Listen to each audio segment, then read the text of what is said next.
Écoutez, Sirot Relek Yud, troisième sira sur Bereshit.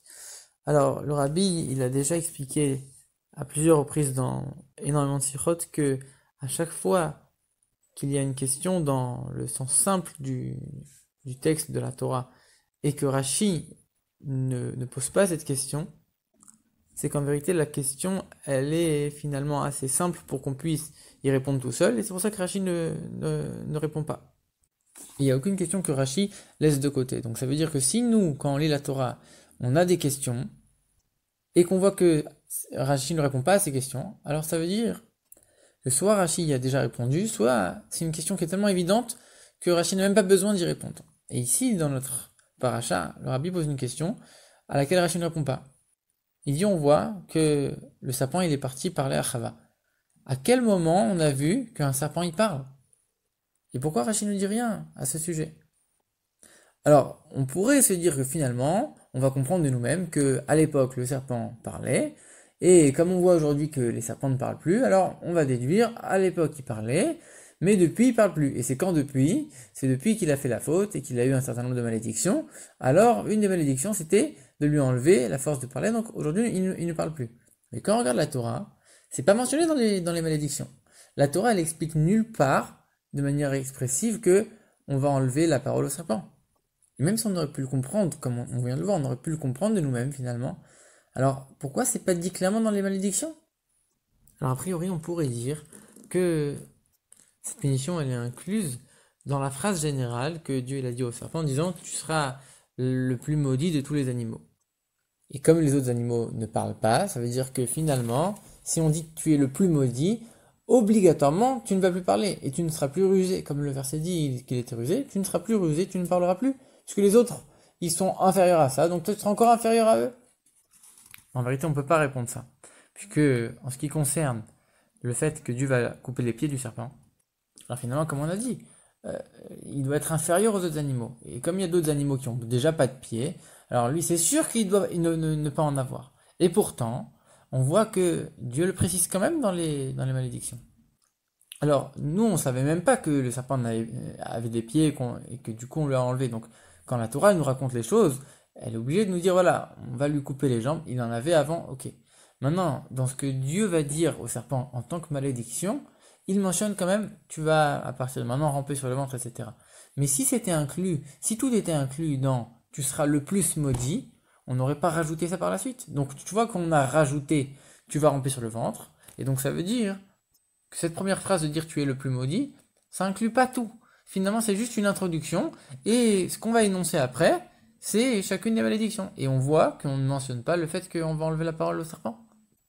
Alors en vérité, le rabbi, il répond que si, en vérité, la malédiction, la punition qui consiste à enlever la parole au serpent, elle est incluse dans ce verset, quand on dit tu seras maudit parmi tous les animaux. Alors comment ça marche? Comment c'est possible? On vient de voir que c'était bizarre. En vérité, quand on regarde le pasouk, le verset en entier, on voit que le verset il dit c'est parce que tu as fait ça que tu vas être maudit de tous les animaux. C'est parce que tu as fait ça. En vérité, ça veut dire que tu vas lui donner une punition qui est en rapport avec la faute qu'il a commise. Et comme la faute qu'il a commise, c'est d'aller parler et détourner Chava, comment il a fait pour parler et la détourner? Avec ruse et en lui parlant. Et donc du coup, ta punition, parce que tu as fait ça, alors maintenant on va te punir, on va t'enlever la parole. Et finalement, c'est évident. Par ces mots, parce que tu as fait ça, finalement, on voit que qu'est-ce qu'il a fait? Il a parlé. Donc c'est évident que parce que tu as fait ça, ça veut dire on va t'enlever la force de parler. Et le rabbi dit encore plus que ça. On a fait en sorte qu'il sera en dessous de tous les autres animaux. Ça veut dire que non seulement il pourra plus parler, mais même émettre un son comme les autres animaux, et comme par exemple rugir ou hennir, etc. Il pourra pas. Il pourra pas sortir de son le serpent. Et comme on l'avait vu, la malédiction de lui couper les jambes, que maintenant il va ramper sur le ventre, alors on la mentionne explicitement après parce qu'elle est pas, elle est pas incluse dans ce verset de dire tu seras maudit de tous les animaux. Parce que, comme on a dit, le verset dit tu seras maudit parce que tu as fait ça. Mais le fait d'avoir des pieds, c'est pas à cause de ça qu'il a fauté, c'est pas ça qui l'a aidé à fauter, c'est le fait de parler. Et donc du coup, comme le fait de marcher ça n'a rien à voir, on le mentionne ensuite dans les malédictions. Maintenant, le rabbi, il pose la question qui est la suivante. Pourquoi le verset, il a besoin de préciser Non, pardon. Il pose la question de savoir pourquoi Dieu il a maudit le serpent en disant maintenant tu vas être le plus maudit de tous les animaux. Ça suffisait pas de lui dire maintenant on va t'enlever la force de parler? Pourquoi on a besoin de dire maintenant tu vas être inférieur vraiment à tous les autres? Ça en vérité Rashi il répond déjà à ça dès qu'on mentionne que le serpent était rusé. Il dit le serpent c'était le plus rusé de tous les animaux. Rashi il mentionne tout de suite, il commente, il dit comme il était le plus rusé, alors sa chute elle a été encore plus grande. Il était le plus rusé, il deviendra le plus maudit. Parce qu'a priori, le verset aurait pu dire juste, c'est le serpent était un animal rusé, ou le serpent était un animal très rusé, sans forcément comparer aux autres animaux. Le fait que tu dises il était le plus rusé, alors en vérité, tu es en train de dire, c'est à cause de ça qu'il va être le plus maudit. Que la chute, elle est en fonction de la grandeur. Le rabbi dit qu'en vérité, par ça, on va comprendre l'explication de Rashi. Quand on dit que le serpent était rusé, Rashi il dit il était rusé. Rashi il dit sa ruse et sa grandeur étaient supérieures, etc. Donc sa ruse et sa grandeur. Qu'est-ce qu'il a besoin de rajouter sa grandeur, Rashi? On ne parle pas d'une grandeur matérielle ici, c'est évident. Parce que déjà ça a rien à voir. Grandeur, c'est pas non plus une traduction du mot ruse, parce que pareil, ça n'a pas de sens, sinon Rashi aurait écrit sa grandeur directement sans passer par le mot ruse avant. Et puis on peut pas dire qu'il y a une deuxième explication au mot ruse. A priori, c'est la ruse.